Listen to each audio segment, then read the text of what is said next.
Maverick fans, welcome to this week's episode of Chattin Mavericks, the official fan podcast of all things Maverick hockey.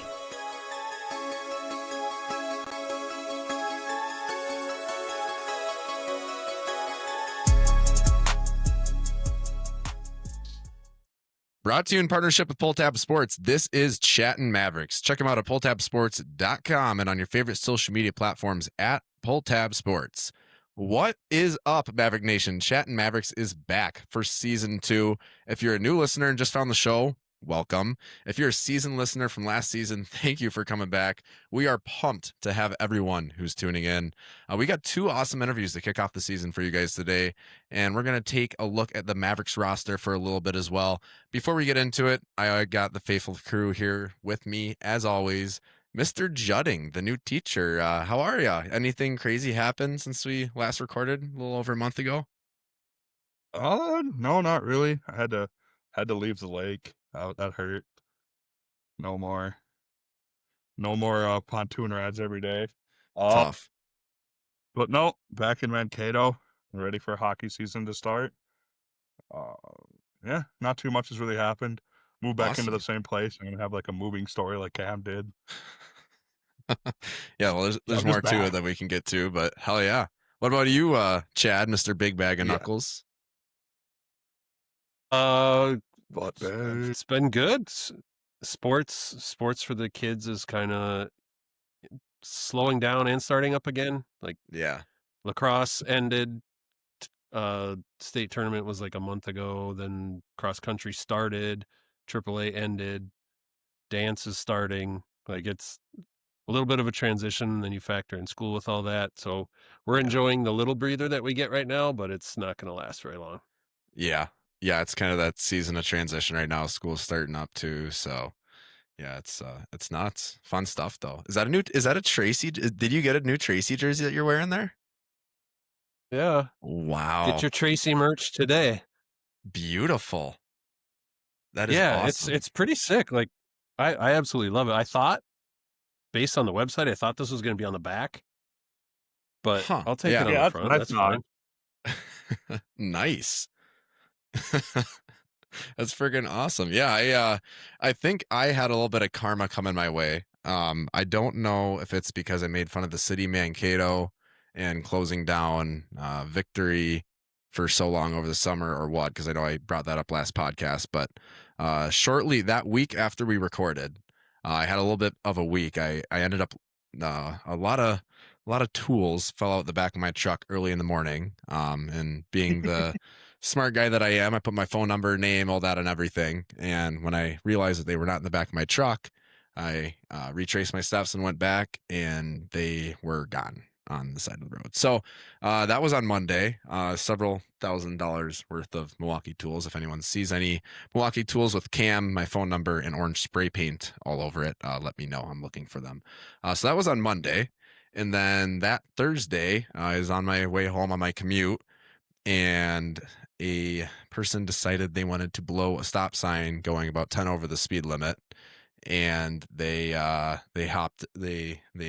didn't even try to stop, T-boned my brand new truck, and put me out of a vehicle for a while. So that was an interesting couple of weeks. Luckily, we're all settled now. We got a new vehicle. They ended up totaling it, all that fun stuff. So, but yeah, we've had an interesting couple of weeks. But I'm finally, I think it's a little bit of karma for making fun of the city Mankato, but that road is open now, so something kind of worked. I gotta know. I've always wondered this. I've been in one accident in my life, and I did not respond well when I got out of the car. What did you do when you got out of the car? That was pretty much everyone's immediate question to me. I actually felt like I had a pretty cool head about it.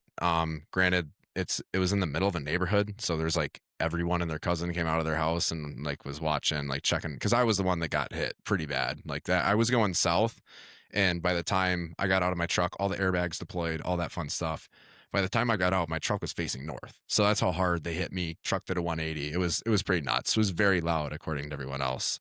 But I kept a pretty cool head, I think. They were freaking out, and they're like, "Oh, I'm so sorry." I'm like, I think my exact words were, "I have nothing nice to say to you. Go sit on the curb. I'm on the phone with the cops." I think that's almost word for word what I said.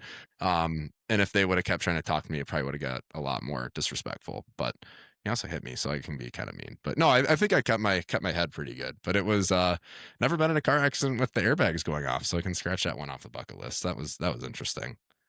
So Younger kid, older person? I college age girl. So yeah. Okay. I don't know. I think she was more. She said she was going to McDonald's, so I think she was maybe looking at her phone and just completely disregarded the stop sign. And you know, the snack, was it the snack wraps? Snack wraps are back, so she was in a hurry to get there, and I was in the way. It's my bad, Valid. apparently. That's Your on fault. you. Your fault. Yeah. Tell the insurance company it was your fault. You heard it here. Well, we're already settled up, so they can take this and do what they want with it. But yeah, so that was interesting. But no, other than that, I mean, kind of moving into my place a little bit more. Obviously, background's a little, getting to be a little bit more built up. I'm sitting at my bar right now, so yeah, we're just getting ready for the hockey season. Getting pumped up for that. Is welcome week. College Town's a shit show as it always is, so I'm looking at a brand new So hole in bad. their fence from last night. I think every cop car within probably 5 miles of Mankato was here last night. So, yeah, it's fun to just watch and take in. It's a beautiful thing watching parties get busted at College Town. So, fuck, boys, Make college you guys, great again. you guys got anything more before we bring on our first guest of the episode here? Anybody want to talk about what we did last night? How could we forget? Shout out to the Mavericks Sports Bar and Grill. Unbelievable. Shelly down there. I mean, unbelievable community member, unbelievable business owner. She is the absolute best. Colin's holding up one of the shirts that we all got. We got our caricatures up on the wall, got to sign it, had some beers with the boys. I mean, I'll throw it to you, Big Bag. I mean, that was so cool. It was so cool. Yeah, I mean, I absolutely love going there before games. It's the perfect atmosphere. Like you said, Shelly's amazing. What she does for the community and getting players involved to call bingo and all the stuff they do there. It's just a fantastic place to be before the game. So to be on the wall with, we stood there for a good 5 minutes and looked at everybody who was on the wall, and Yeah. and to be up Yeah. there with like actual legends, and it's us three boneheads. Like it's pretty cool.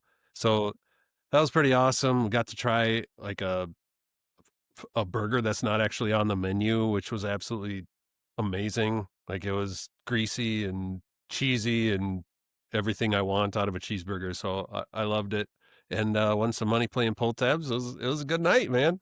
Can't ask for much That's more. about You that's actually- about all you could you ask for ended on Front up- Street. I didn't. Big Bag was the most quiet winner of Pulltab. She's like, "Yeah, I just won $200." I'm like, "What?" You didn't act any different than when you lost Yeah, the first 3 times money in. I won another 100 after that too. Fuck off. So what, you Well, he's got a made poker $20? face. So you made Well, $20 on the day? No, I was up like 150. Math guy. Okay. I hit big on Hawaii and Iowa State yesterday. That a kid. Appreciate that. Needless to say, Chat Mavericks guys are up. What about you, Colin? You got anything more before we throw it over to our first guest for the week? Negatory. Perfect. Alrighty. Well, as we were just talking about Mavericks, it's time to talk about our new sponsor of the Chat Mavericks podcast, Mavericks Sports Bar and Grill. Today's interview is brought to you by Mavericks Sports Bar and Grill, located on Front Street. Mavericks is just a short walk away from the Mayo, making it the perfect spot for a pregame meal and drink. With penalty box booths, more Maverick memorabilia than the bookstore, fantastic food, a mini Jumbotron, and a wide variety of drinks, you'll feel right at home as a member of the Mav fam. Be sure to stop in your next time hanging out in downtown Mankato. Ladies and gentlemen, this is Mason Wheeler. All right, Maverick fans, it's time to bring on our next guest. This Rosemount, Minnesota native skated in 39 games as a second-year assistant captain for the Mavericks last season, playing a crucial role in the #1 defensive core in the nation, posting a +22 rating, a team-leading 69 block shots, nice, including 7 in one game against North Dakota. We are pumped to welcome to the Chattin Mavericks podcast, Mason Wheeler. Mason, thanks for hopping on the show. We appreciate your time. Yeah, I'm happy to be on. I'm glad we could finally make it work out. Yeah, no, I mean, we got to ask, did you plan that stat line out? Like, were you dodging shots in the last few games to get that? Or how'd you end up with that number? That's pretty legendary. No, not at all. If I could get another one, I would. Perfect 70. Yeah, right. So, yeah, let's just start out simple. I mean, how was your summer? I mean, were you able to get some good R&R before coming back into town? Yeah, I mean, it's been busy. We're down here for 7-8 weeks, as I'm sure you probably guys have heard. But For sure. I spent most of my summers here just because the facilities we have and everything. Like it's tough to get away from. And my parents, since I graduated from high school, went further north, so there's not a whole lot of like the facilities that we have. So obviously the ice time here, the weight room, the nutrition center is always packed for us. So it's tough to leave. Absolutely. Got to get the smoothies in over the summer. I'll throw it right to you, Chad. So kind of looking at the team this year, the decor is essentially intact for the most part from last season, sans some graduates and whatnot. But what goes into the D-men building a rapport with the new forwards to get yourselves clicking on all cylinders before you head into Omaha? I mean, I think it's the same every year. Obviously, the numbers are a little bit different this year, but I think it's just a testament to the 9-10 guys that are returning that have been around the standard that's here. So I think it's just an everyday kind of showing up, kind of winning the day, and not looking till into April already. So I think it's a day-to-day thing, and even with the summer skates, we had a lot of like 5-on-5 scrimmages, kind of just mixing and matching lines, and just trying to get to know each other out there too. Awesome. Yeah, Colin, you got one fired up? Yeah, you could kind of just said it there at the end, but a lot of it was a lot of what I've been hearing is like the culture of the team, because it's obviously pretty much the whole new forward core as well as some new defense. So just ease the people's minds on the culture of the team we got right now. Yeah, like kind of just like I said, it's just the standard that's been set around here. It's how we treat each other around the rink, away from the rink. Just being adults, it's not a lot of the stuff we talk about here in the summer, especially too with the new guys, is even keeping things clean, keeping the stalls the right way, keeping nutrition the right way. And that kind of leads into the on ice stuff. If you're bleeding in the locker room with keeping it a mess, your structure in the D zone or offensive zone is going to be a mess. So just kind of nailing those things down, and the rest, the X and O's will, follow in too. Yeah, no, absolutely. So, I mean, kind of going back to last season, I mean, now that you've had some time to kind of look back on it, think on it, what were kind of like your main takeaways personally and as a team and with the group that's coming back? I mean, obviously, you guys had defense pretty well figured out, but for you personally, I mean, what are you kind of looking at last season, looking to bring into this year, looking to change? What comes to your head there? Yeah, I mean, you look at our back end, you look at Alex Tracy, who was an absolute backbone for all of us. I think that's something we lean on too. And the D core, obviously there's some returners there too. So I think carrying that stuff, that, like I said, our backbone into this year, and hopefully the guys already in the 7 weeks we were here, grabbing on and, pulling the rope in the same direction. Absolutely. Yeah, Chad, go for it. Kind of on the heels of last year, we had Coach on over the summer, but you're the first player we've had on since the tournament. Can you kind of walk us through the emotion? You kind of walk us through the emotions of playing in that game, and just how, you guys took the eventual national champions to the brink. I mean, you almost had them. So can you kind of talk about what that game was like for you? Yeah, I mean, I'll even go back to my freshman year. When you get thrown into stuff like that, you don't really know what to expect. And I think the way that everybody that handled it really well, but the thing that I noticed last year was just staying calm. It's another game. Obviously, it's high stakes.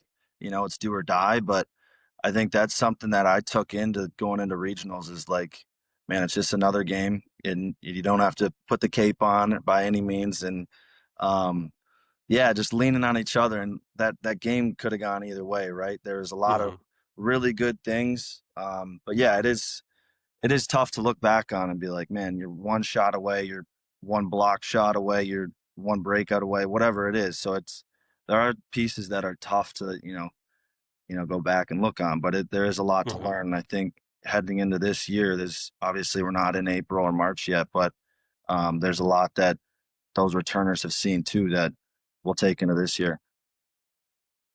Yeah, and kind of before I throw it to you, Colin, on that subject, on that game, what do you guys say, especially as a defenseman? What do you guys say to Tracy after? I mean, I one save sequence comes to head in that overtime where I thought everything was over. He's right there in the glass, and I couldn't believe that he made the saves. He did 3 of them in a row. I mean, what do you say to Tracy after stuff like that? You let him be like, kind of, man. He's in his zone, but at the same time, it's like, thanks, man. Thanks again. Tap him on the pads and let him be. No, for sure. I'm sure you guys felt the same way, but after that save sequence, that was just that was the pinnacle Tracy moment right there. Is unbelievable. And that's the thing, man, is like when you have someone like that in the net, it gives everyone else so much more confidence. As you can probably see, some guys might get a little cute on the blue line, but it's not my game. But no, it is seriously, it is.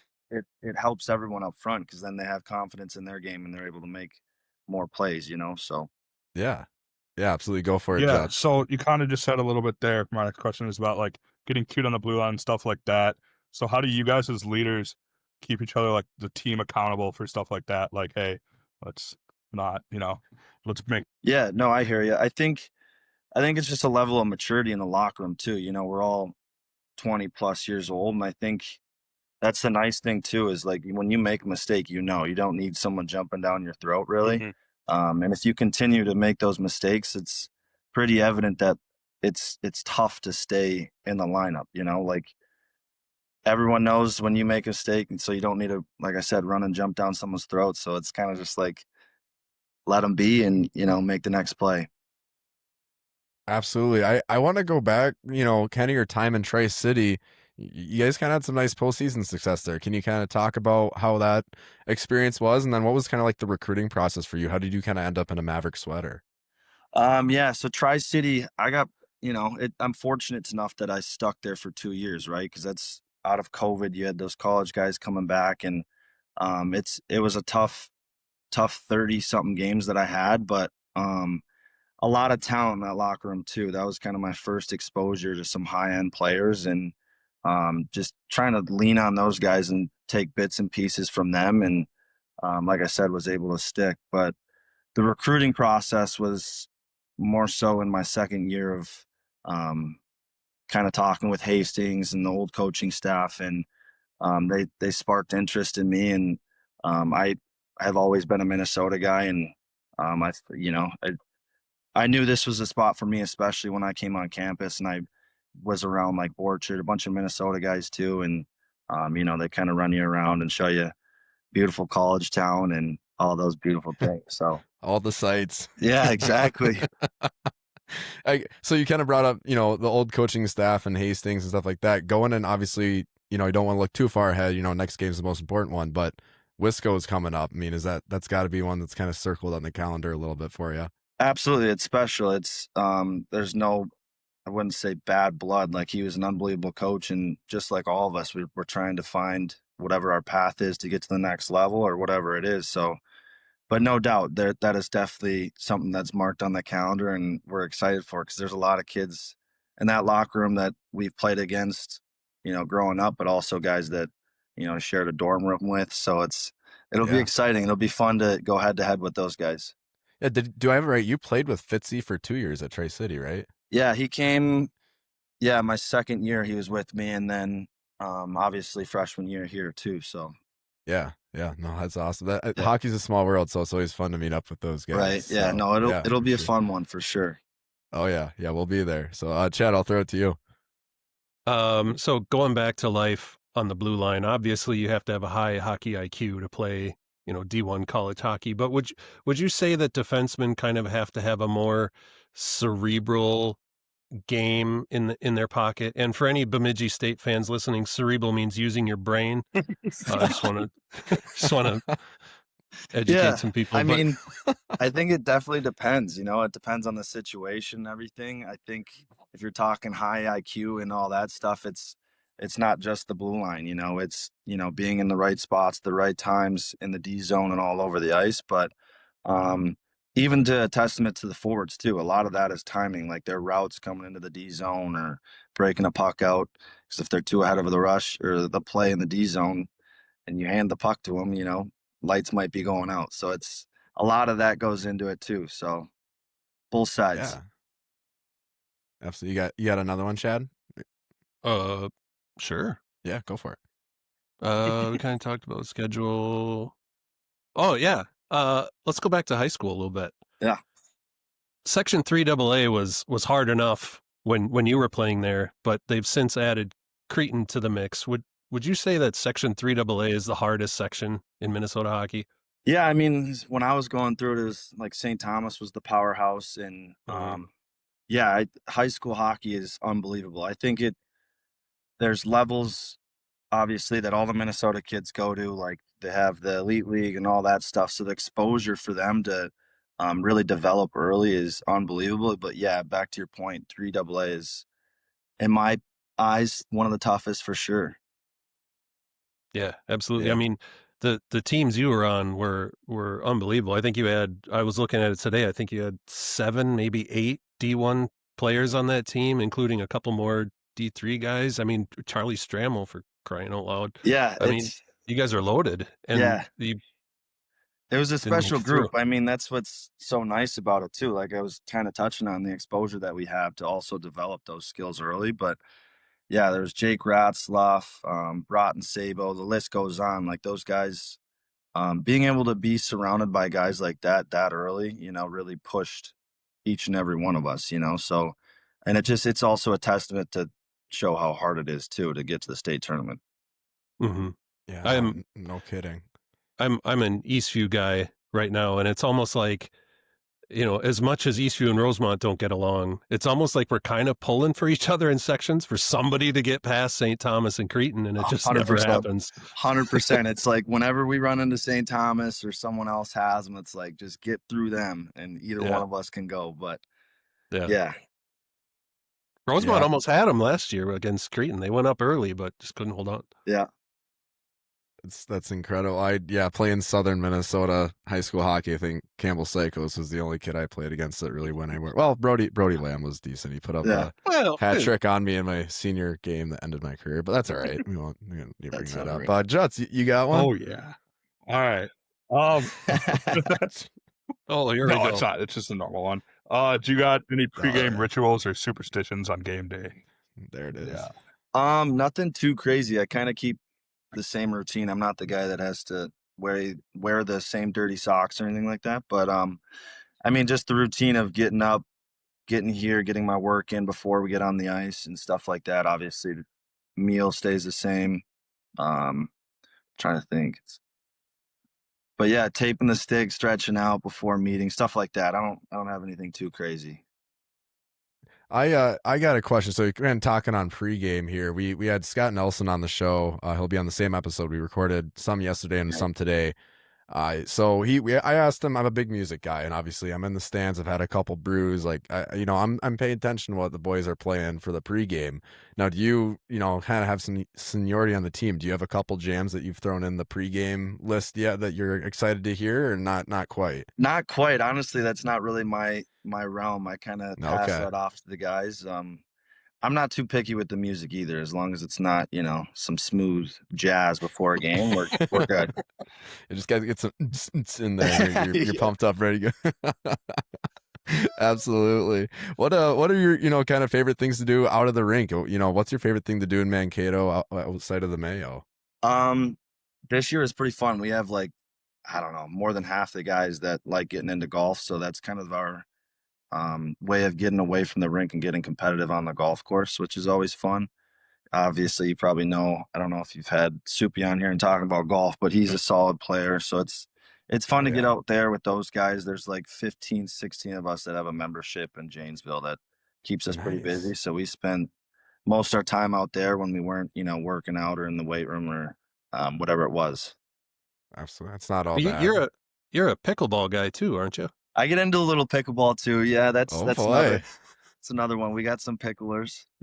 Very nice. Were you a tennis player growing up, or how did you get into the game? Man, I've never played tennis. Pickleball goes all the way back to playing up in Mille Lacs with my grandparents. It was like it was like a big ordeal. It was like 30, Yeah. people playing pickleball and jumping right in at a young age, which was a blast. And then obviously it's kind of taken off. So like bringing it back into Mankato is another way to, like I said, to get away from the rink and spend some time outside. I was going to say, do you guys get out to that pickle barn at all? There's that indoor facility here now. There's one towards like that Ace hardware store down Front Street that. Oh yeah, the outdoor one, right? Yeah. So that's Yeah. that's the only one we've played at, or that I've played Okay. at. But I think a Yeah. couple of guys might have checked out the barn too. Yeah, I know. Once it gets cold, obviously it's nice to be outside when it's nice, but once For it gets sure. cold, you still keep the skills fresh during the season a little Yeah, bit, whose jerseys you got hung up back there? Oh, we got a Shore 6'9" jersey, classic, and then a bunch of blank Cato ones. Nice. Red Jim Craig's right there. Blank Detroit one, Winter Classic. I'm a Detroit guy, so That's Man Cave's coming along though. I got to get some NIL merch in here. We got to start that looks figuring this unreal, out. man. Yeah, it's coming along. So I'm hoping to throw a little hot tub right in the middle there too. We'll see, but get some post downtown soaks in. It'd be great. I love it. Juts, you got anything more? Nah, nope. I'm out of. No, you good? What about you, Chad? You got any more? Let's see. I mean, we kind of talked about like the games circled on the schedule, but like this Cactus Cup, do you guys get up for that, or is it more of a hassle to go out to California over break, or what is the team's kind of general thought on that tournament? I think it's pumped. Everyone's pumped about it. You fly out there. We're taking. I don't know. We're out there for quite a few days even before we play. So it's a good time. It's a good change of scenery and, obviously, middle of winter down here and then out there in some nice weather. I think everyone's looking forward to it. There hasn't been, any long faces yet. So I think the boys are pumped for it. Nice. Yeah, that'll be a nice little break from the weather. Yeah, and we play different teams too. So that's always exciting too, getting to test yourself with, different teams that you don't normally see too. Yeah, no, absolutely. Well, my last one, I mean, what's the favorite takeout spot in Cato? What are you getting, quick bite, where you headed? Oh, how much time we got? Is it like a quick bite? No, I would probably say Nola Bell or number 4 is kind of the spot that, are pretty good on my list, but can't go wrong with Chipotle, That's very true. You and is it Psychos? That's a huge Chipotle guy. Oh, dude, every day. Must be a D-man thing. Yep. Oh man. Well, Wheels, I think that's all we got for you, man. We appreciate your time. Best of luck in the season. We'll obviously be at the Mayo and be at a couple away games too. So we're pumped, and I think the fans are gonna love this one. So thank you for your time. Yeah, absolutely. I appreciate you guys taking the time as well and having me on. Yeah, awesome. Well, thanks, man. Have a good one. Yeah, you too. Maverick fans, that was Mason Wheeler. What an unbelievable guy. We want to thank him for his time coming on a weeknight. Unreal interview. Awesome guy. Hope you guys enjoyed it. I know we enjoyed talking to him. So before we talk about the roster, we're going to throw it right to our second interview of the week here with Scott Nelsen. So enjoy this one. Then we'll be back to talk about the roster. All right, it's time to bring on our next guest.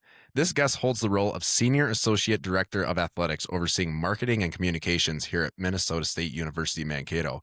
He also serves as a co-chair on the Minnesota State Hall of Fame Committee. Under his leadership, the Maverick marketing team has received 17 NACMA Best of Awards. Maverick fans, this is Scott Nelsen. Scott, thanks for taking the time to talk to us today. As a son of a former Min State Sports Information Director, I know this time of year is beyond busy for you, so we appreciate you coming on and taking the time. You bet. First time, long time, as I like to say in the talk show business. So excited to join you boys. Awesome. Well, Scott, let's just start with kind of explaining what you and your team do at Mankato. What's kind of your role here, and what do you guys do on a day-to-day basis? The great thing about my job is there's no normal day to day, right? I'm in the office. I got in here about noon on Sunday. I won't get out of here till 6:30 tonight. Not a complaint. That's just what it is, right? So I oversee for me the marketing efforts for all 20 of our sports. I also assist with the communication side of things, and if they need help in that. And then also work a lot with revenue generation. Obviously, bringing money into our department's a huge thing, and I assist with that as well, and whatever else my shoulders tap to help out with. Awesome. Yeah, I'll throw it right to you, Chad.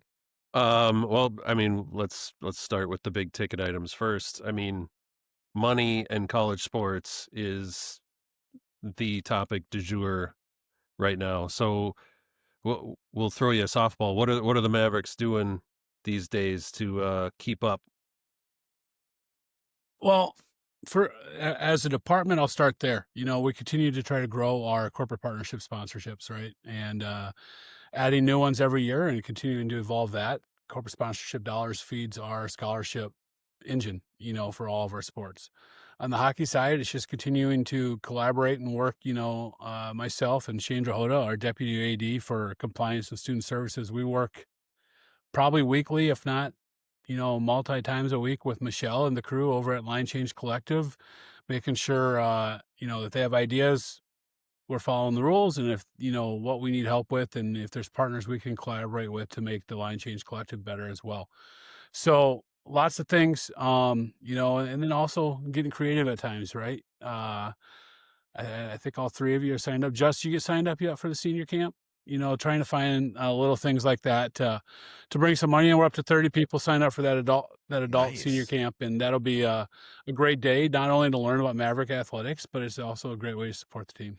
We were Or, working excuse on me, him Maverick last hockey night, sports so team. hopefully we can get Juts to sign up. If not, he can Dude, come I and be like dented, our I water dented boy. my helmet. Okay, I dented my helmet. I don't have a helmet right now. Do Okay, you get need one. double There we runners? go. What? Dude, I took a cross check in the last game, and my helmet cage goes like in now. That's fine. So Do you need double runners? Are you good there, Juts? Or arguably the best quote of athletic department history comes from Troy's uncle after we beat Minnesota up in Mariucci. Somebody asked, how'd you do it, or did you expect to do it? And classic Juts, our guys don't skate on double runners. yeah, That was the end of it. that's his favorite. That's his favorite quote all the time. Oh man, that is good. What do you got, Juts? You got anything? What was I? You got me thinking about double rudders now. So I know you and I have worked a lot over the years on a lot of the other like soccer, volleyball, and how much fun those like games are, but that's students, and they're like I guess the attendance is down for those sports when they're super fun to go to. So how are we working on getting people to those games rather than like football, hockey, like the bigger Yeah, I ticket? think that's a great question. Part of the thing right now is this week's a huge week for us, right? Students come back Mhm. tomorrow. We're lucky enough to have a Thursday night home game for football to start off the season, and for a good reason. That's a good thing for us. It's the only show in town this week for us in terms of regular season home games. So, if you've never been to a game as a student, you can get out there. You can take in the environment. You can say, "Holy cow, that was fun!" It's going to be 75 degrees, sunny. We got Northwest Missouri State. Blake's going to be rocking on Saturday night, and you hope you can carry some of that momentum into the other sports. Now, basketball, men's and women's basketball both finished top 7 in the nation last year in attendance, which was great. We averaged 2,100 on the men's side, about 1,100 on the women's side, which That's when awesome. you're in a facility like the Taylor Center, which is beautiful, it's half full on the men's side and it's a quarter full on the women's side, right? So that part, it's frustrating for me because it's like, hey, we need more people in here. But on the flip side, you look at where college athletics is across the board, especially at the Division II level, where, in that top 10 for both of those teams in terms of attendance. So it's how do you get them there and get them to come back? Now, on the basketball side, one of the things that's kind of frustrating on the marketing end is we play double headers for almost everything. So you're expecting fans to come at 5:30 and stay till 9:30, 10 o'clock for 2 games with a 15-minute halftime in each of them and 25 minutes in between games. Now, for students, that's tough enough, but when you look at a family like mine with a 10-year-old and a 7-year-old, it's really hard to bring those families to those games as well. So how do you get them there at least for a while and keep them there and keep them wanting to come back? And we put a lot on our students to continue to help be their biggest advocates to get to those games. We ask our student athletes to show up as well, but they have stuff too. They have night classes, they have travel, all that stuff. So it's a slippery slope. I think, Chad, from well before you got here as a student, it's always kind of been a suitcase college, which is not cool. I grew up 80 miles from here, and I'm probably the exception, or I'd want to stick around for 3 or 4 games that weekend because I want to see them rather than go home and help out, do whatever. But everybody's family life's different too, and work life's different too. So continue trying to partner with groups around campus to bring those international students, or maybe those dorm floors or different RSOs into these games and get them there and hopefully get them to come back.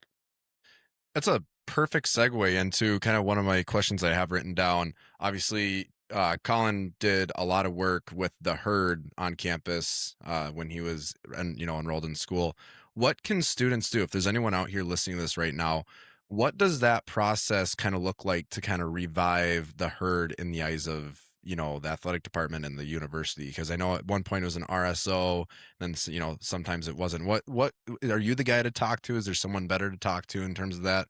But how can we kind of rebuild that? I'd love to have that conversation with anybody.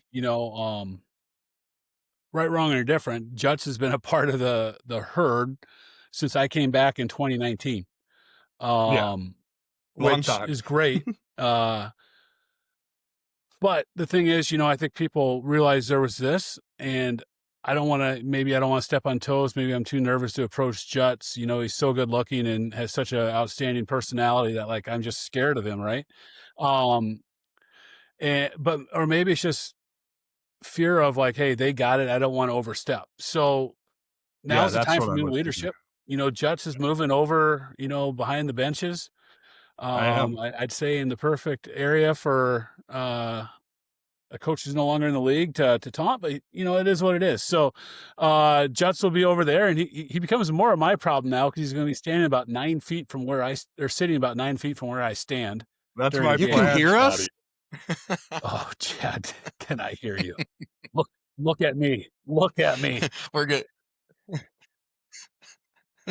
Sorry, Daddy. But if you're interested in getting going, we do need not new life, right? But we need some new blood in there, and to make it their own. And it's awesome what we have at hockey. It's fantastic. I would say it rivals any student section in the country in terms of showing up day in, day out, game in, game out. But how do we move that from, all right, hockey's on the road, let's get a basketball doubleheader in before they drop the puck out in Sault Ste. Marie tonight, so we can almost do a triple header here, watch the game somewhere, and then catch a couple of basketball games too. Yeah, no, that's incredible. That was the biggest thing. Yeah. And Colin, I can let you kind of talk on that, your experience, being part of the herd, leading the herd, but. Oh, okay. I didn't know. I just thought you were segueing me more. Yes, you, Colin. Yeah, it was a lot of fun. I think my junior year when sports started coming back and classes were a lot online, we had time to go to every single game. We could go to volleyball games, we could go to soccer games, we could go to the basketball games. And that was the most fun I've had because me and all my friends would go. It's you grab 6 of your friends, you go to a game. It's so much fun.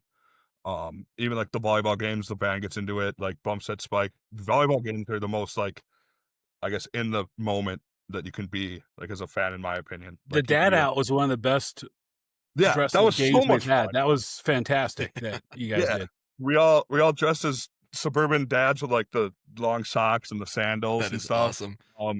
But yeah, it was a lot of fun. But then I had to focus on school finally, so it was harder to get to all those games, which sucked. Yeah, but sure. I had to get out of here, dude. Eventually. Yeah, true. But yeah, Scott's really good to work with as long as you don't try to bring a dead bird into the arena or something.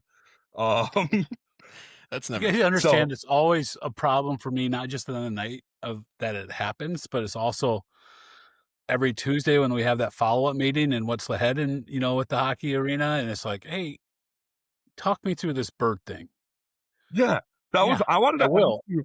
I wanted to Do you ask want to know you who about you should talk to, or do you just want to chew me out for 20 minutes and Yeah, we'll just move on to yeah, the next thing? Because I know yeah, what's going to 'cause happen. Just chew me out and we'll get it over with. I legitimately had nothing to do. Me and CJ had nothing to do with it, but tried to explain to Scott who had something to do with it. We're like, I don't know. It's our buddy's friend from Duluth. I think his name is Roach. I had nothing to do with it. All I was doing was trying to No, stop it. no, I know. I mean, like, I was trying to explain to you, like, in that meeting, like, what had happened and who did it. We're like, Scott, you're not going to believe me, but it wasn't me. Like, for people Colin, that don't know. can we get some context for the listeners who didn't get to Yeah, no watch? kidding. Yeah, I'm gonna what give- I'm happened? gonna give Yeah. context. So, we were probably 2021, and our buddy on the way down to the arena had found a dead bird and put it into his like flannel pocket and snuck it into the game.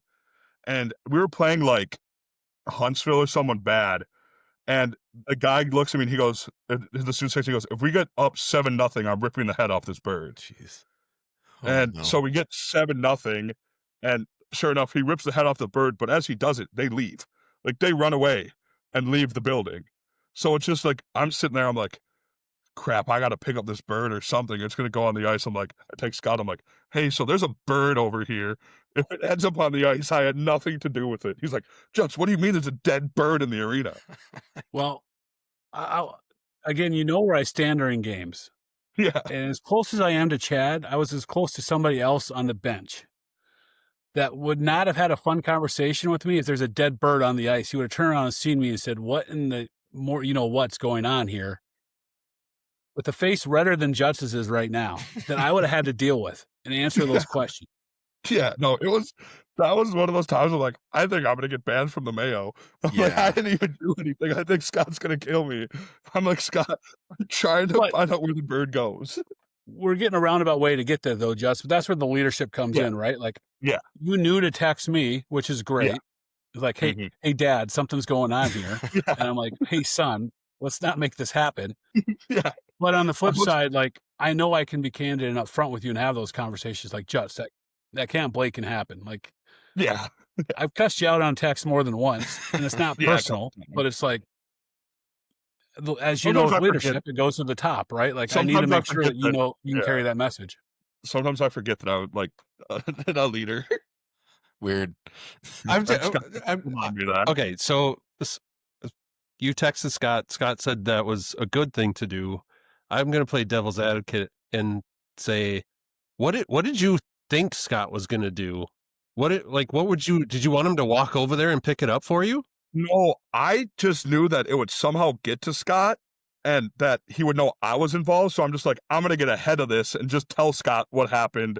So that way he doesn't find out. And then it's more like, at least he knows what's happening. So we can go into that meeting knowing that we're on the same page a little bit. Like, it wasn't be like your kid crashing the car and coming home like, hey, Dad, good news is I'm okay. Everything's okay. I did nothing wrong. Bad news is I crashed a car. But it wasn't my fault.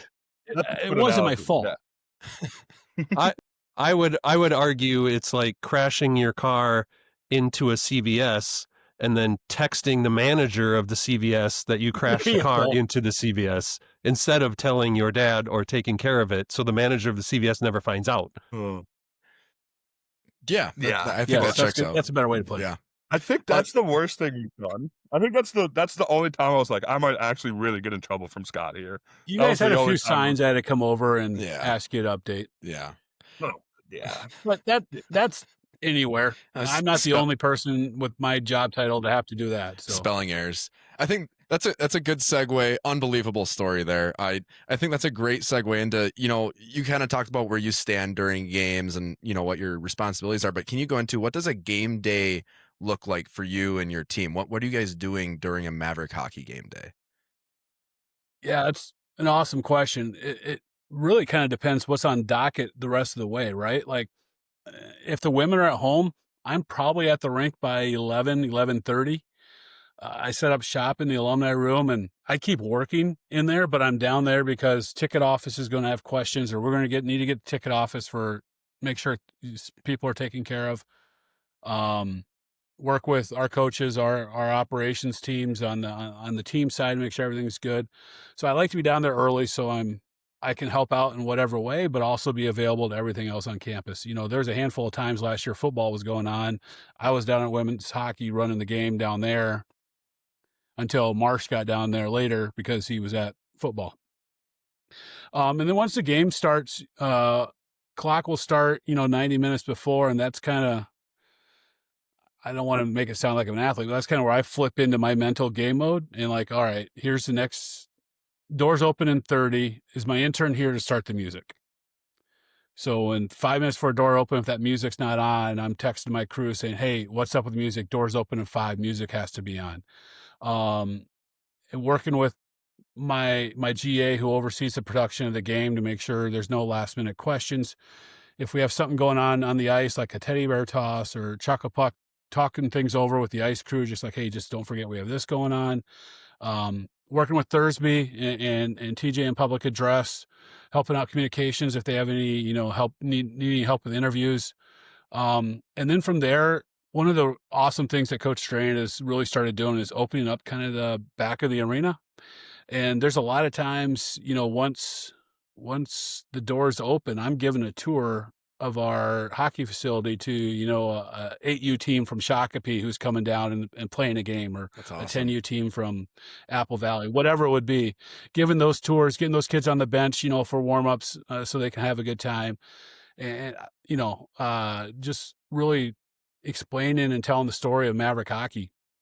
And then once the game starts, I stand where I stand for a couple of reasons. One, my marketing team is in the opposite corner underneath section 100.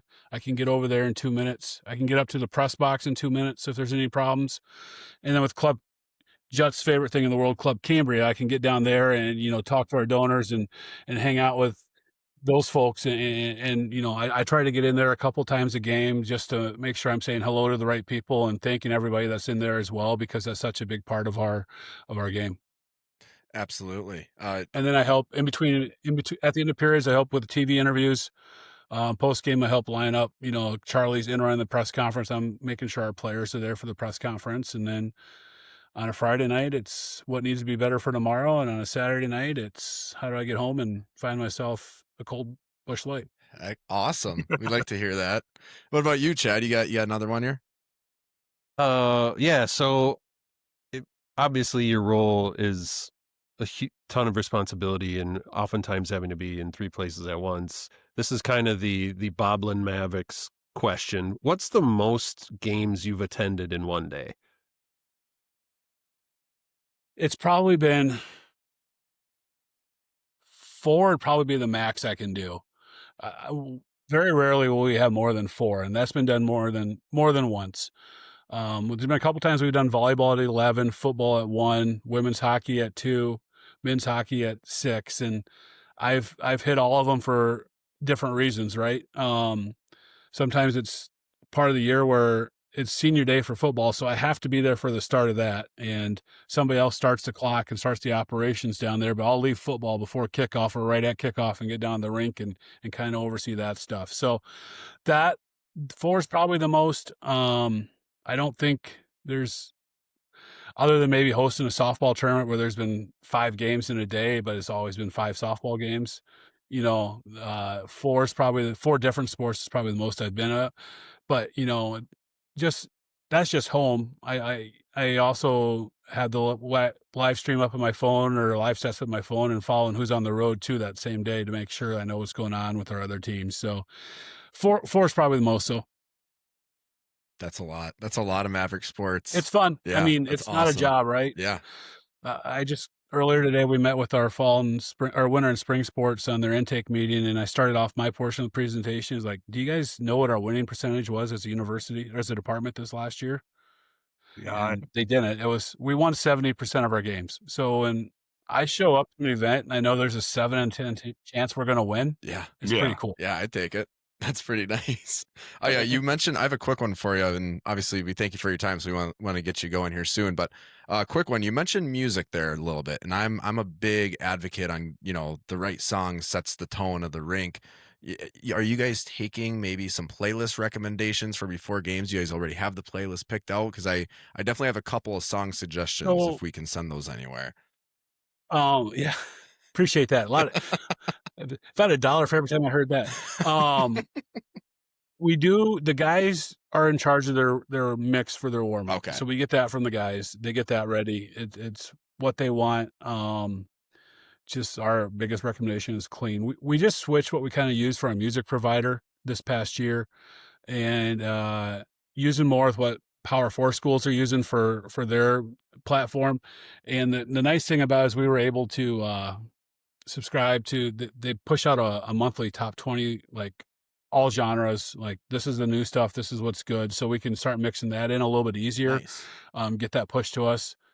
I mean, I'm still a Jock Jams Volume 1 guy, in terms of my music. Or Album.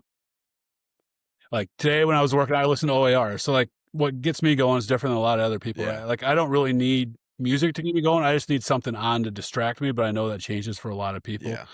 We're so fortunate to have the band and the machine to add to that atmosphere. And we really try to lean on them more It's the best. to make sure they're playing, because that truly that is a college atmospheres, right? Is when the band's playing, and they have do such a great job at all of our events. So it's working in that, and then also trying to find consistency. I like to have the same music person run music all year for hockey, so they can understand situations and times and things like that, to make it a little more easy when you have 3 or 4 different people doing it.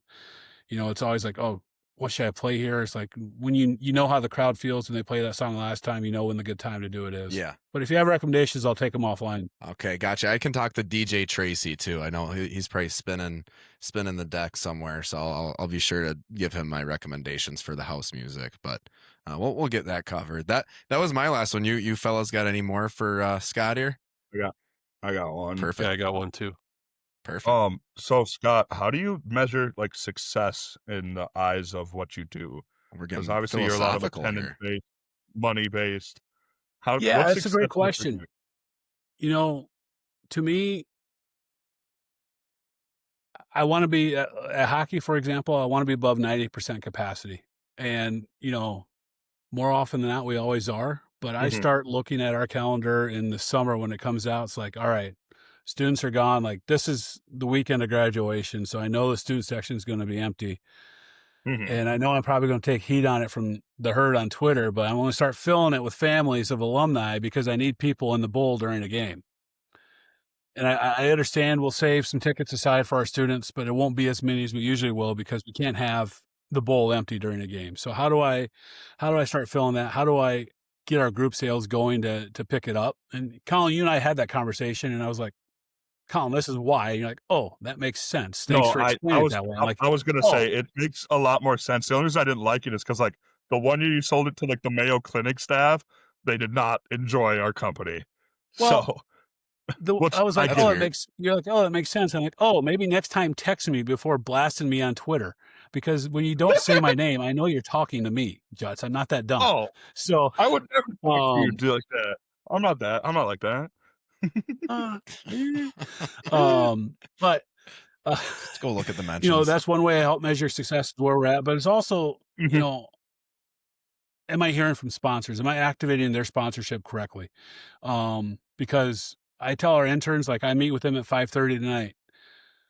Our best game is when nobody says a thing to us about the game, right? Because everything goes off flawless. You're going to know when the script gets screwed up, or somebody just fumbles all over a read during an in-game promotion. So how do we get through the game with nobody noticing us? Because that should be the case, and then move forward. Or how do we get through the game making sure that, the contestant's probably not wearing a Mettler's hat when he's standing there to do the Pictionary or the 2 truths and a lie?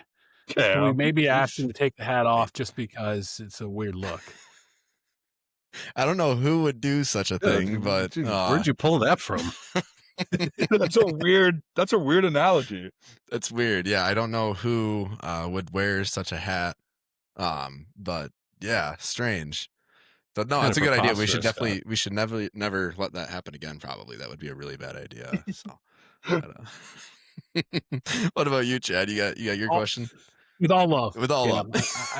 I kid when I say that, but it's like, that's a good learning moment for me and my GAs on Monday. Like, hey guys, what look great. Like, but look at this picture and tell me what's wrong. And I'm like, I'm usually like, I don't usually care what people are wearing. I'm like, that's a strip club on the hat, and the guy knew that he's wearing that hat. Like, maybe we should just say, hey, can you take the hat off? We'll let you do the game, but can you take the hat off during this Flip part? it around, Because that'd maybe. be great for us. Or flip it around, whatever. You're like, oh yeah, we should probably look at that stuff. Okay, thanks, appreciate that. I met that guy once, and just be glad that you didn't ask what his major was. He had something in the can. That could have got a lot worse. Yeah. Yeah. You had a bigger problem on your hands if they asked that question. We'll have to talk off air about that one. But Chad, what about you? Your last question before we let Scott get on with his Sunday here. Yeah, so kind of on the heels of, you had mentioned a 70% winning percentage. Obviously, we know the men's hockey team, the basketball teams just won a national championship. The girls' soccer team was just in the national championship. The football team's a competitor every year. What's one of the other teams in this university that's going to be sneaky good this year that we should be paying attention to? Track and field's always there, right? Like, track and field's always, pushing out, competing for national championships. Coach Dilling is crushing it. Yeah. We're playing all the hits today.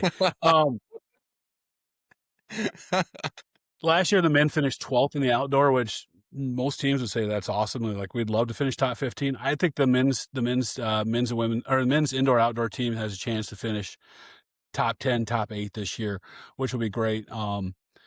I think baseball is going to be right there again. Softball is going to be back there again. It's going to be interesting without Coach Meyer on the sidelines in softball, but you have an assistant coach who's been around the program for 18 years. I just see your eyes and above. It's really weird. But you have assistant coach that's been around for 18 years, taking over the helm of the team. That's pretty cool. And then, both golfs are really good again this year. Across the board, we're so blessed to have such a great program. Wrestling should be back there. They've returned a couple All-Americans. Swimming and diving return a couple All-Americans. Those teams finished top 20, which is most teams would love to do every year. And, I think we don't rebuild, we reload and just fill in the pieces. So I'm really looking forward to that. Awesome. Thank Well, you. Scott, we thank you for your time. Before we let you go, do you have any questions for us? Any comments for us? Well, first off, I appreciate the hell out of what you guys do. Like, it's Thank great. you. Gotta tell you, I was nervous. I was nervous when it started, but after the first couple episodes, it was great. I think the guys appreciate it as well. And I think, getting Coach Strand on and picking his brain, right? And, talking it with him was fantastic. Awesome. I think you guys are going to have a ton of fun. I can't wait to get down to see you at the adult camp. That's going to be a good time. Yes. And on the flip side, just keep doing what you're doing, which is awesome. I would like to say, put a plug in for Fast Pass. If you haven't picked up your Fast Pass yet, there's still a couple weeks to do that. MSUMavericks.com/Fast Pass. You got a week left to get your 5-game pack as well. MSUMavericks.com/5-game. 5-game, and just keep showing up, to the Maverick Nation as a whole. It's we have something really special here as a department, not just as a men's hockey program, but as a department, and just keep showing up and supporting our student athletes and being loud and being supportive. Amen. That's couldn't have said it better myself. So that's unbelievable. Well, Scott, thanks again for your time. We'll have to catch up again sometime, but good luck with the busy season upon us. It's going to be fun. This is the best time of year. So if you're ever recording and you have a question, just shoot me a text. I can give you an answer rather than speculate. No fake news on Chattin Mavericks. Yeah, he told me that. Yeah, he said it. I did it towards the end of last season a fair amount. That's true. Yeah, it's good. I mean, seriously, I'm here to help. Whatever I can do to help you guys, I'll do my best to try to figure something out. Beautiful. Well, Yes, sir. Scott, thank you so much for your time, and we'll see you around the rink and the field and the pitch and the mound and whatever other facilities, the pool. What else we got? Track, the alley, the entertainment alley. Gosh, what else? Yeah, I think that'll check out the court. So awesome. Well, thanks, Scott. Thanks, boys. Have a good one. Let's get into it. We got the roster overview. We're not going to go super in depth into each player. We just kind of want to list it out here and talk a little bit about it. And obviously, as we have these players on throughout the year, you'll learn more about each one, a lot more than what we can tell off socials and stuff like that. But we have 9 returning players. They are Mason Wheeler, Campbell Psychos, Luigi Benicasa, Evan Murr, Jacob Stender, Finn Williams, Matthew Severson, Alex Tracy, Ralph Spermanis, and Jacob Bunkowski. Fellas, I mean, what are you kind of most excited to see back out of this group? Obviously, our decor is pretty much there, which is huge. That would probably be the number one thing for me. I mean, I'll throw it to you, Chad. What do you think? I mean, you kind of know what you're getting from these guys. These are big time players from last year.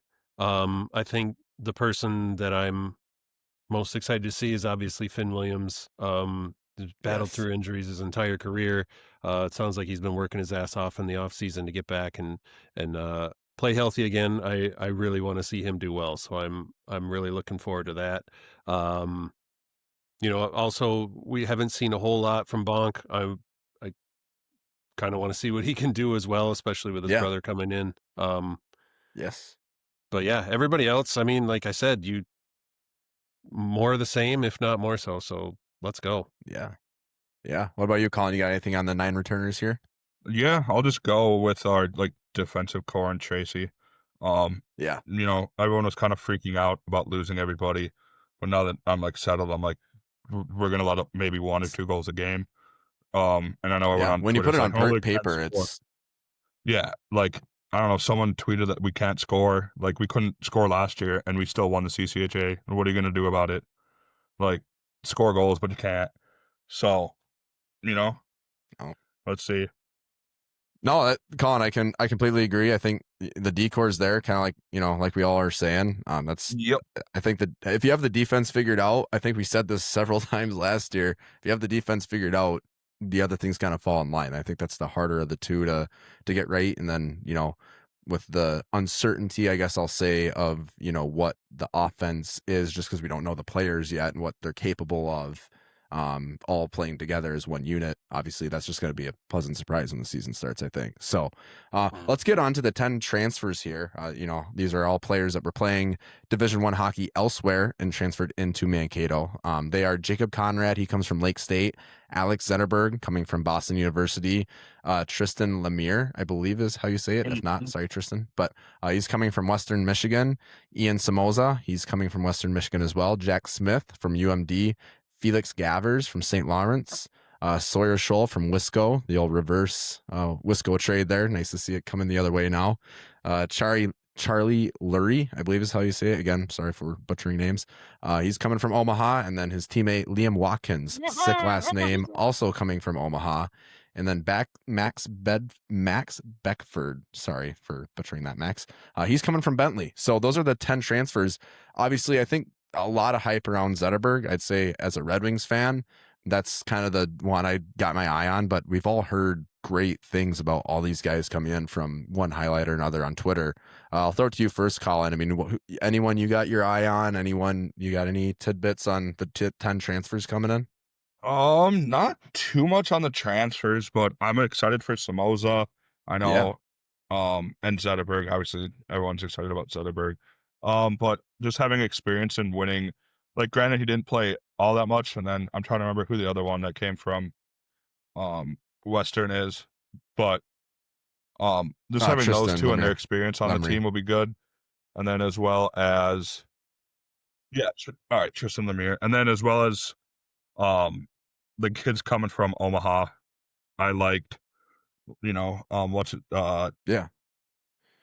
Charlie and Bolson. Liam. Bolson coming over last year. We've had good experience with Yes. Omaha transfer, so I'm excited. And Omaha connection for me because that's where Troy went after. So it's nice to see those kids coming here to the better Mavericks. Yeah. What about you, Chad? What do you got on the 10 transfers? I think on the transfers as a whole, I've talked to a lot of people and they're like, well, what do we got this year? And I'm like, well, I don't really know, but I've seen what Strand can do bringing in transfers. He had to do it his first year and he brought in some great players. Now he's coming off, a championship season, playing the eventual national champions into double overtime. I mean, he's got some cards in his hand that he can play and bring in some some talent. So I'm not worried at all about the ability of the players that Strand can bring in. I think it's super encouraging to see two kids who are part of the national championship program. How much ice they actually got is beside the point. They were part of a national champion team. Yeah. Lemire, I mean, he's won multiple national championships. Yeah. So he brings that pedigree. And then just the fact that we have 5 NCHC kids coming in, they're coming from a very tough conference. They're hungry. Maybe some of them didn't get the playing time they wanted, and they're looking to prove themselves, which is a great asset to have on Yeah. your team. Yeah, I think I've said it before, but honestly, I think the best example is like look at Josh Grohl coming into Mankato. Like he had like nothing in terms of stats, and he came here and had an unbelievable career. He's a leader on the ice. Like played on top line for year and a half, 2 years. I mean, it's looking back at going on their elite prospects and like, oh, they played 5 games. That doesn't really give you a good gauge on who's coming in. You know what I mean? Because that doesn't take into account what they're doing here, there, whatsoever off the ice. So yeah, it's exciting. I think honestly, you can look at it as like, oh, everyone left and we're nervous about who's coming in, or you can look at it as, hey, we got a bunch of new names again. Nothing Mav fam hasn't been through before, and we get to it's a surprise. We get to see who gets to come out and who gets to step up that's still here from last year, and who gets to come out and have a have a big party in Mankato and score and assist and shoot and block shots, and all. It's going to be super exciting. So we also have 7 freshmen joining the team. They are Bryce Strand, he's coming from Philadelphia in the NAHL. Jordan Ron, he's coming from Fargo in the USHL. Mason LaBelle coming from St. Cloud in the Null NAHL. Liam Humpka, he's coming from Sioux Falls in the USHL. Rylan Bonkowski, he's coming from Tri-City in the USHL. Easton Hewson, he's coming from Waterloo in the USHL. And Reed Morich, he's coming from Waterloo in the USHL as well. What are you guys kind of excited to bring in here? I think it's going to be kind of cool to have some brothers on the team. I don't know if that's been in recent history. I don't know if that's been seen, so it's going to be cool. But I mean, what are you guys kind of taking away from the 7 freshmen rolling in? The same thing as I was talking about the NCHC kids and the 2 kids coming from Western. We have some kids who played in the Clark Cup finals. I mean, they're no stranger to playing in big time games, contributing in big time moments. These kids have the opportunity to contribute right away, and I'm pretty excited about that. I think Hupka was on the state champion Minnetonka team, right? If I remember. I briefly looked at his elite prospects. I'm pretty sure that's right though. Yeah. So I mean, these kids are no strangers to the spotlight. They've been in it their whole life, so they're gonna come in. They're gonna be ready to play right out the gates. Yeah, no, it's going to be exciting. And I believe we just lost Colin to a low computer battery. I guess power's out in North Mankato. So I don't know if we're going to see him for the rest of the show. But do you have anything more on the roster? Obviously, as a very quick overview, I think the best way to do the roster stuff is we're going to get these guys on during the season and get to know them better then. So I think it's a much better job of, Facebook stalking them and trying to figure out what their favorite color is. So I think it would be super fun to have Felix and Ralph's on together. Yes. And just kind of get to know them and have some fun. Like, I don't know what their English is. We've talked about the stories many times of, Ralph's watching Criminal Minds, and that's how he learned English. But I think it would be a blast to have those guys on the show and just chat with them as best we can. Yes, that would be incredible. So yeah, a lot of stuff in the works that we're gonna have to get on that and try to see if we can figure something out. I got nothing more on the roster. I think it's a good time to throw it over to the quick shot segment here at the end of the show, where we just kind of cover some quick news points, news items that we want to make sure we get in the show that didn't really fit anywhere else. Again, if there is a bar or someone that would like to sponsor this segment of the show, let us know. But without further ado, let's get into it. Coach Strand and Coach Ward have been selected to present at the Coaches Site Live. It's been regarded as the TED Talk of hockey. It's put on by the Minnesota Wild, the Skate It Forward program, and the Coaches Site Live. So that's pretty neat. Some coaches getting some recognition on a national kind of level there. I mean, you got anything on that, Big Bag? I'm super curious what this is like. I mean, coaches kind of play their cards pretty close to the vest, and I can't imagine they're giving away too many secrets. Here's our power play. Yeah. So what do you talk about that the other coaches might be interested in or gain something from, like without spilling the beans? Yeah, exactly. Pucks like, and deep. We shoot the puck, we score. I'm if it's We have available Alex for people to Tracy. watch. We have Alex Tracy. Yeah, we have Alex Tracy. What's your defensive strategy? We have Alex Tracy. Next question. What about you, Colin? I mean, you got anything? I know it's a weird. It'd be kind of cool to go to, but I think it's just for coaches. But yeah, I don't know. Troy used to talk about like the coaching things, and it was kind of like, yeah, you don't want to reveal your secrets, but also like, he'll kind of talk like he talked about us on our podcast, kind of where you don't want to give away too much, but also like, well, we look for more of like the guy's personality rather than how many points he had, and like, oh, here's why we picked this guy out of the portal. Like, we saw this clip of how he's playing without the puck and stuff like that. Good point. Yeah. So I gotcha. Yeah. No, I think because I've seen a couple of like clips pop up on Twitter just in my For You section, and it looks like they're like kind of explaining some drills that they like to do, and they're like, okay, we do this drill to help this certain circumstance of game. So it's really cool. I mean, it sounds like a good opportunity, and obviously anytime member of our program gets recognition, we love to see it. So we want to shout out Stephen Bellini. He signs a pro deal in Italy. I believe it's Asiago is how you say. Great cheese. Yeah, I think that's how you say it. They play in the Alps Hockey League, so wanted to shout him out there. Will Hillman also signs with the Toledo Walleye. I can't remember if we touched on that last show or not. It's been so long ago. So last week. Yeah, so I want to make sure we released last week. Yeah. So wanted to shout out Hilly. Obviously, congratulations to him. Yeah. Two things on that real quick. Yeah. Well, maybe not so quick, but when you're to play professional hockey in Italy that's got to be up there, like higher than maybe playing in the ECH. Like, I'm surprised more people don't jump to European leagues. Yes and no. I mean, still go be a professional hockey player in Europe. But I mean, I would take but it. there's still sick. But there's still 3 levels in Italy.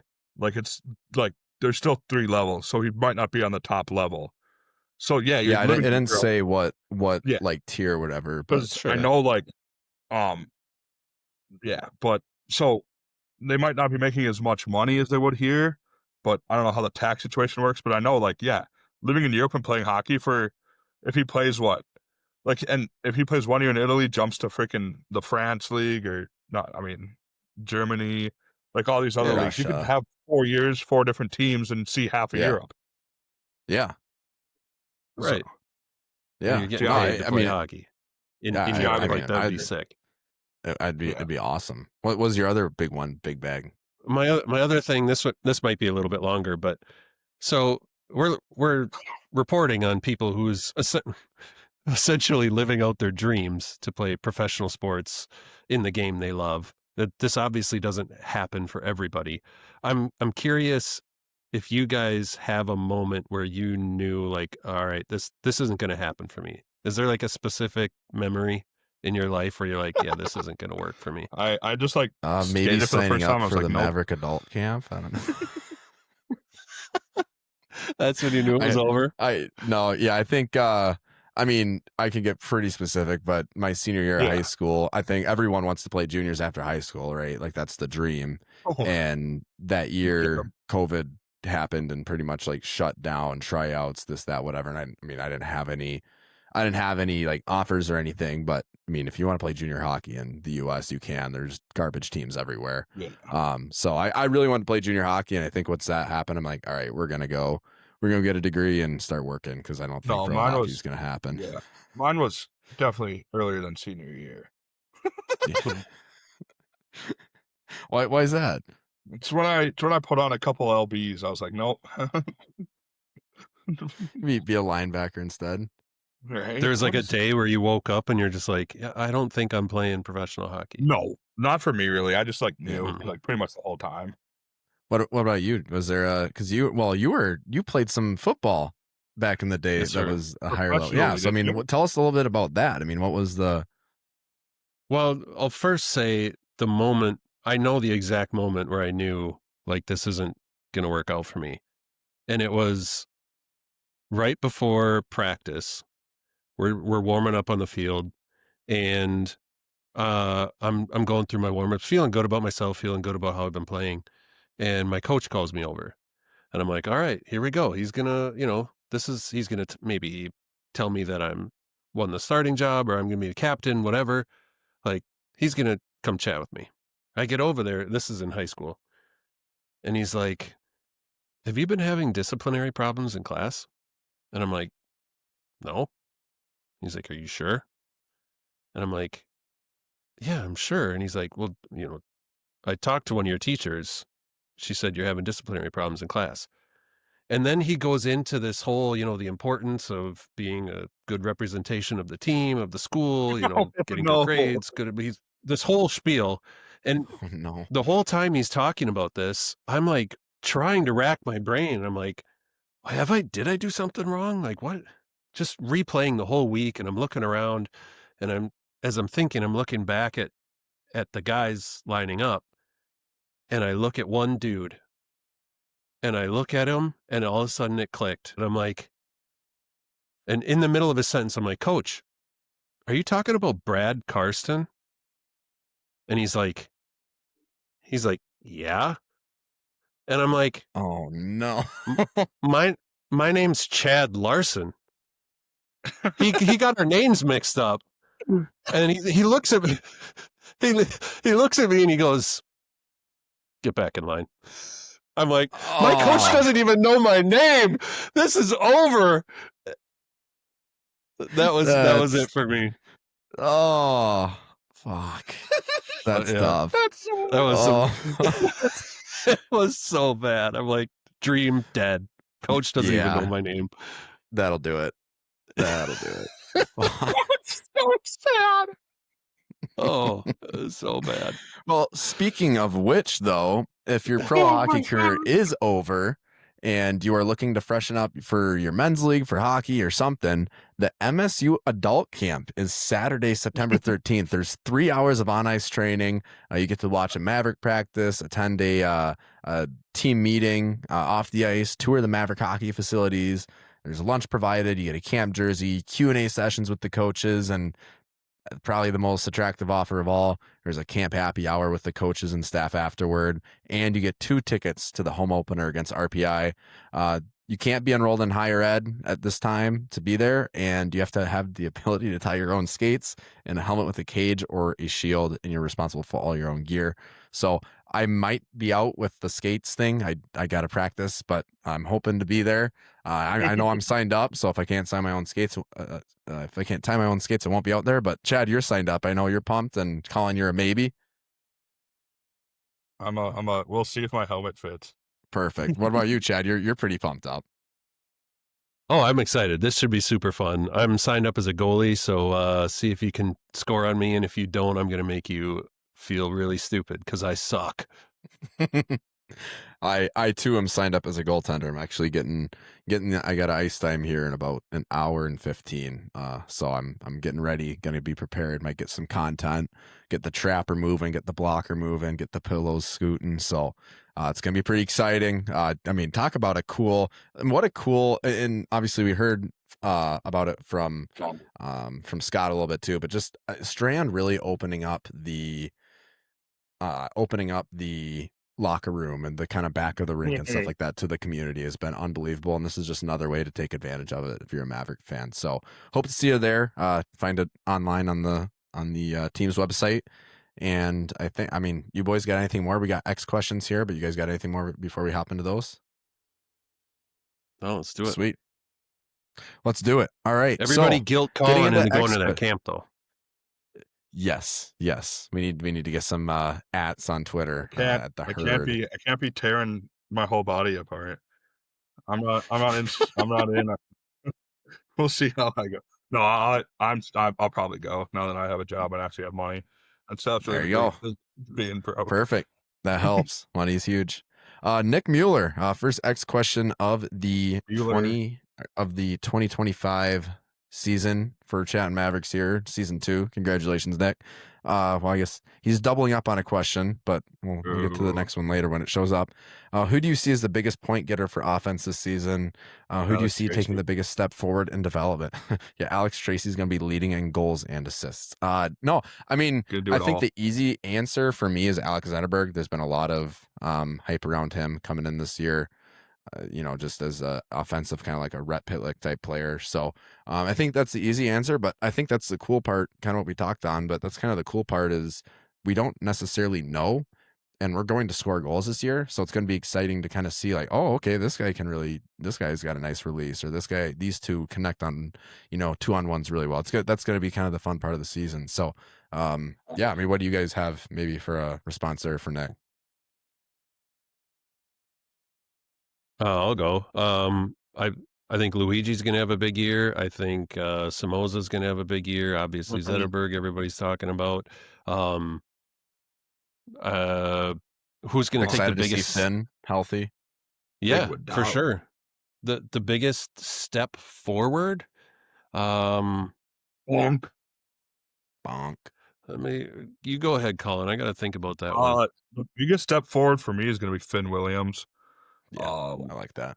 Him or Bonk. I mean, it's gonna. No offense to Bonk here, but it's hard to not take steps forward because he didn't play much last year. But so it's gonna be cool to see him finally get his chance, and then just seeing Finn Williams, all the work he's put in this offseason. I know whenever I talk to someone, they're always like, Finn's been putting in the work. So it's gonna be cool to see him hopefully be able to stay healthy and reap all of his rewards of, I guess. And then the biggest point getter for me, Evan Murr. Ooh, on the D, about back on the blue line. I like it. Sneaky pick. What you got? You got an answer now, Chad? Well, now that I'm looking over the roster, Ooh, Stender is back on D according to this. No, he was on. It listed him as D last year too. Oh, did it? Okay. Yeah. Well, No, in he's any forward. regard, I'd like to see. I like him a lot. I'd like to see what he does this year. Not saying that he had a bad year last year, but just looking over the roster, he looks like a guy that has an opportunity to take a big step forward with this team. yeah, I like it. Let's go to the next one here. Tim Braun, at Tim Braun THG, which is the Tech Hockey Guide. Why will Minnesota State be on the road for the first round of the playoffs this year? Some guy at Maniacs of Mayo had a pretty nice response to this. So I think we're just going to read this out. It's unlikely, but there is one possibility. Joe Sean and the Swankler family. For those of you who don't know the Swankler story, it's hilarious. Maybe we'll try to get into depth on that someday. Sneakers. But he stole sneakers and he got kicked off like 3 hockey teams. It's super funny. He was supposed to be like this prodigy for Michigan Tech. But so Joe Sean and the Swankler family, and his dad's very active on Twitter. He loves talking back to people.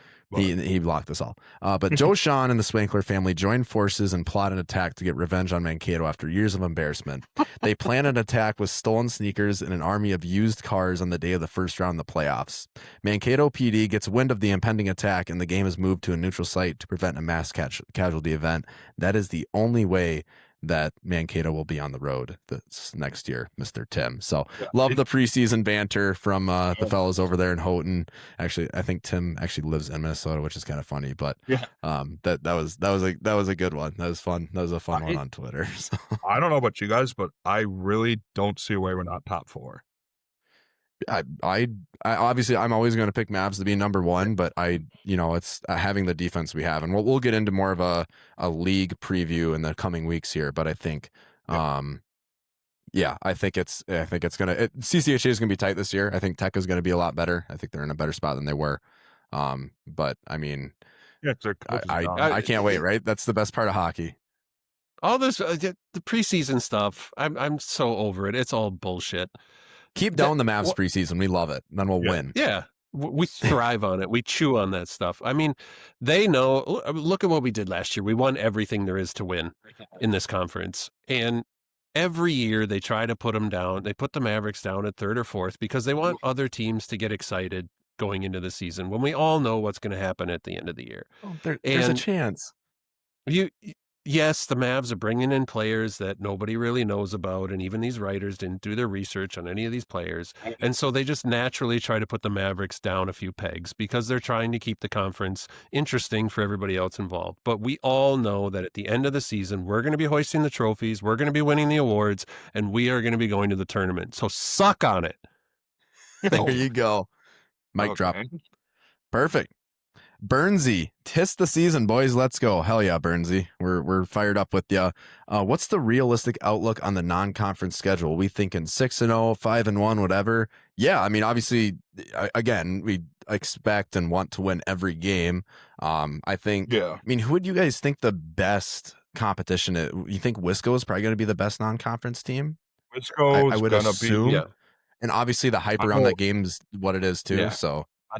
Scott said it best earlier. I think we realistically 3-1 against Omaha and Wisconsin, and then if we don't sweep RPI, that's a problem.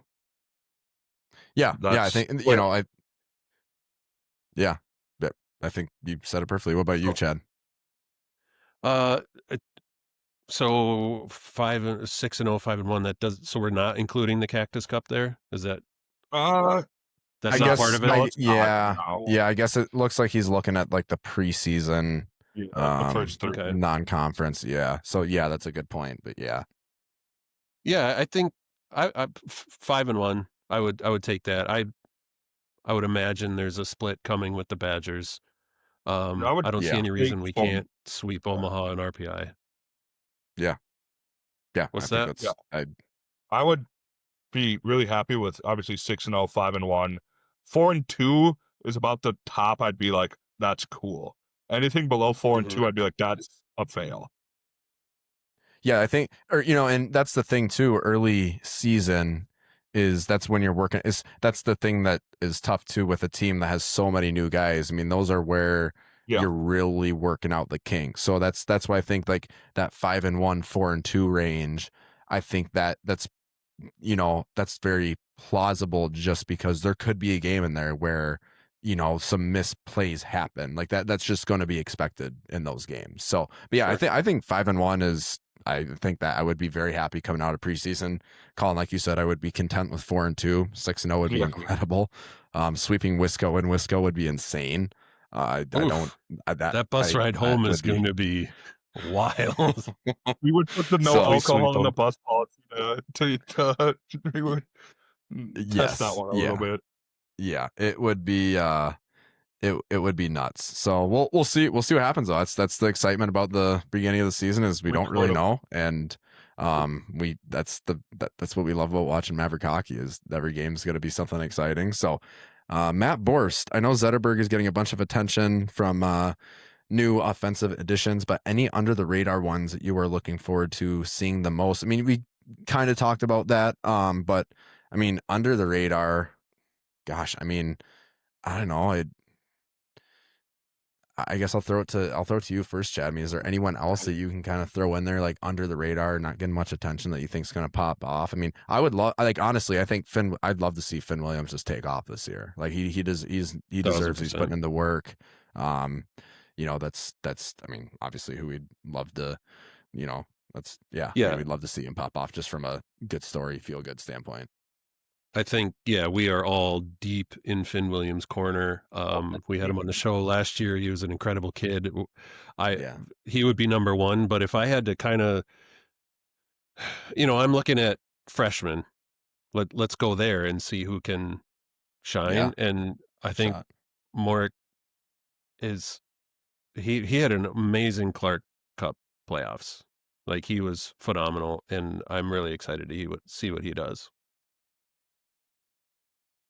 Yeah, no, I completely agree. What about Colin? You got anyone here? Oh, no, I kind of said it earlier. Bonk and Finn. Yeah. Hell yeah. That's perfect. Let's see. Brett Attenberger, I believe is how you say it. What's going on, Brett? Would love to see our white whale David Backus on the show. Fellas would be electric. You and me both. We're hopefully we're working on some stuff with Pulltab, and they definitely have some more connections than we do with alumni and stuff like that. So we're hoping some of these I have a giant whiteboard in what I call the war room at my house, and it's got every name of every Maverick. It's like that meme from that, I think it's that movie or show or whatever, of like the crazy guy pointing at like all the cross whatevers and on the pegboard. That's kind of what my war room looks like with potential guests for Chattin Mavericks. So we're working on it. We should do a thing with Backus where, like, if we can get 5-10 Maverick fans to adopt a dog and like post a picture of it that says #ChattinMavs, maybe we can get him to come on the show. He's a huge dog guy. Yeah, there massive. We go. Well, I mean, it's actually funny that we bring this up. But we got number one already. Oh, I have one David too. right Yeah, here. I have that up there. In the feeling, like, I don't know if you can see it. Yeah, right there. You can see it right over my like shoulder there, right by the pink thing. Those are. Oh yeah. Backus and what is that pink thing? Energy drink. It's a paraphernalia for a WNBA game. Yeah, dang it! That's what I was gonna say. Shit. Sorry. Wait, what did you say? Go ahead. Paraphernalia for a WNBA game. Oh shit! Judson's a put big the money fan. on the pink. If you're a betting man, put money on the pink one at the next Lynx game. Oh, jeez. Well, I think that about does it for the X questions. Thank you for everyone for commenting and questioning and talking to us. So throughout the season, we love to hear from you. So if you want to DM us on Instagram, Twitter, whatever, it's Mav Fam. We love talking to everyone. So with that said, thank you to everyone for coming back for season 2 of the Chattin Mavericks podcast. We're pumped. We have some big things planned this year that we're trying to put together. So hopefully we can, some live in-person things, hopefully that we can put together and meet more people in person. This is an awesome community that we have here, and we're absolutely blessed to be a part of it. So with that, we're going to wrap it up here. Thank you for tuning in to the Chattin Mavericks podcast. As always, roll Mavs. See you guys.